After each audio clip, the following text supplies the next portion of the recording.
Function లాగా జరుపుకోవాలన్న ఒక ఉద్దేశంతో ఆ రిసార్ట్లో మా అమ్మా నాన్నల కోరిక మేరకు మా అమ్మా నాన్నలతో కలిసి మా ఫ్యామిలీ మెంబర్స్తో కలిసి నేను జరుపుకోవడం జరిగింది.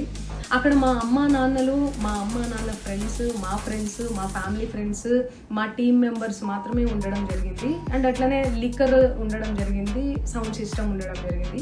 సో సౌండ్ సిస్టమ్కి లిక్కర్కి పర్మిషన్ తీసుకోవాలని చెప్పి నాకు అస్సలు అవగాహన లేదు, ఐడియా కూడా లేదు. అది అనుకోకుండా సడన్గా ప్లాన్ చేసుకొని వెళ్ళిపోవడం జరిగింది అక్కడ.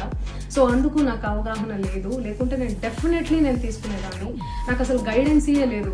ఎవరైనా గైడ్ చేసినా కూడా నేను పర్మిషన్ తీసుకునేదాన్ని, లేకపోతే నేను ఎందుకు ఇలా తెలిసి చెయ్యను కదా.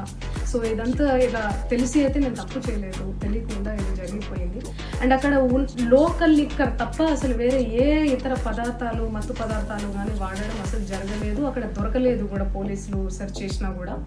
అండ్ అక్కడ ఎవరికైతే పాజిటివ్ వచ్చింది అని చెప్పి పోలీసులు చెప్తున్నారో ఆయన ఎక్కడో ఒక చోట తీసుకున్నాడు, ఎప్పుడో తీసుకున్నాడు అని చెప్పి తేలిందని చెప్పి పోలీసులే చెప్పారు. అండ్ అది ఇన్వెస్టిగేషన్ కూడా జరుగుతుంది. మేము కూడా పోలీసులకు కోఆపరేట్ చేస్తున్నాము.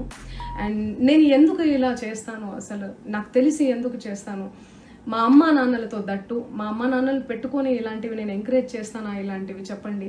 అండ్ ఒక రోల్ మోడల్గా, ఒక ఇన్స్పిరేషనల్గా ఉండాలని అనుకుంటాను, కానీ నేను ఇలా ఎందుకు నేను చేస్తాను. సో ప్లీజ్ దయచేసి మీడియా మిత్రులకు నా విన్నపం ఏంటంటే, ఆధారాలు లేని అభియోగాలు నా మీద అస్సలు మోపద్దు.